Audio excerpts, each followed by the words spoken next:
Buenos días, hermanos. Hoy miércoles 19 de junio de 2024, el tema de nuestro devocional es una vida comprometida.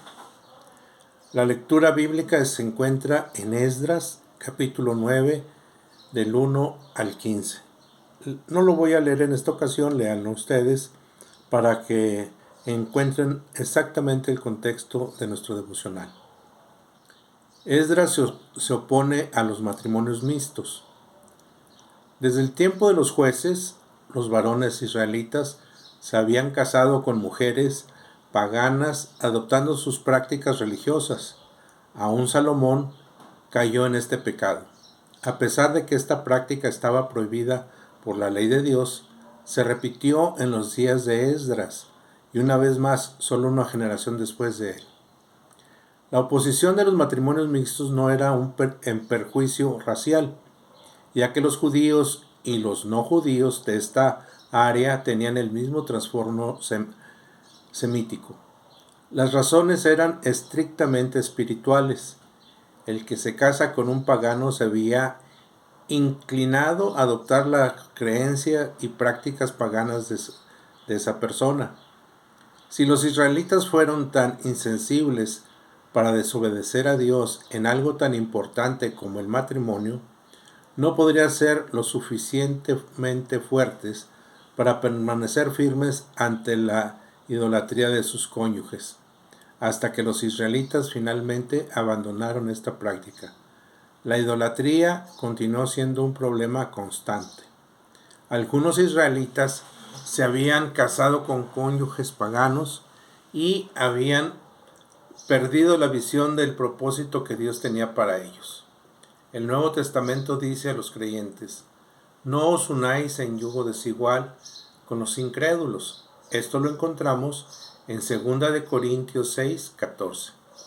Tales matrimonios no pueden tener unidad en el asunto más importante de la vida, el compromiso y la obediencia a Dios, dado que el matrimonio es la unión de dos personas en una sola. La fe puede llegar a ser un asunto crucial y un cónyuge probablemente tendrá que comprometer sus creencias para el bienestar de la unidad. Mucha gente no presta atención a este problema, solo para lamentarse después.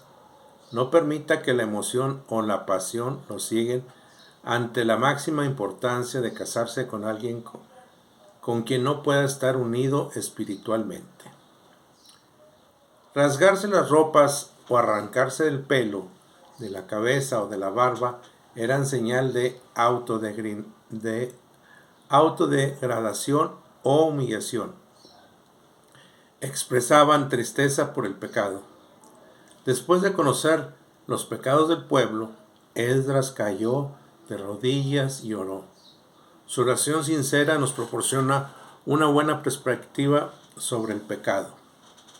Reconoció, primero, que el pecado era grave. 2. Que nadie peca sin afectar a otros. 3. Que él también había pecado, a pesar de que no tenía esposa pagana. 4.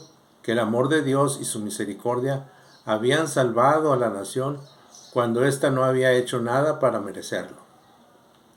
Es fácil ver el pecado ligeramente en un mundo que no le da mayor trascendencia. Sin embargo, debemos ver el pecado con la misma seriedad con que la vio Esdras. La oración de Esdras confesó los pecados de su pueblo, aunque él no había pecado en la forma que lo habían hecho su pueblo. Se identificó con su pueblo. Con llanto expresó su vergüenza por el pecado, temor por las consecuencias y deseó que su pueblo lo entendiera y se arrepintiera. Su oración conmovió al pueblo hasta las lágrimas. Esdras demostró la necesidad de una comunidad santa que rodeara el templo reconstruido.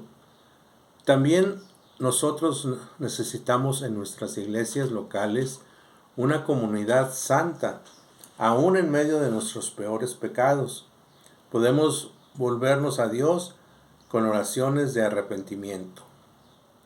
Construir murallas no era solo un asunto de orgullo cívico o belleza arquitectónica. Era esencial para la seguridad contra ladrones y merodeadores. Dios en su bondad les había dado nueva vida y protección. Esdras reconoció que si Dios daba al pueblo justicia que se merecía, no podría mantenerse en pie delante de él. A menudo pedimos justicia cuando nos sentimos tratados injustamente y maltratados. En esos momentos nos olvidamos de la realidad de nuestro propio pecado y del justo juicio que merecemos. Cuán afortunados somos de que Dios nos dé su misericordia y gracia, y no solo su justicia. La próxima vez que le pida a Dios un trato justo, deténgase a pensar qué pasaría si Dios le da de lo que merece en realidad. En lugar de esto, clame por misericordia. Padre Celestial, te damos gracias en esta mañana por tus bendiciones y por tus cuidados. Señor, te pedimos que nos seas con nosotros, que nos ayudes a mantenernos en obediencia a ti, Señor. Te lo pedimos todo en el bendito nombre de tu Hijo amado Jesús. Amén.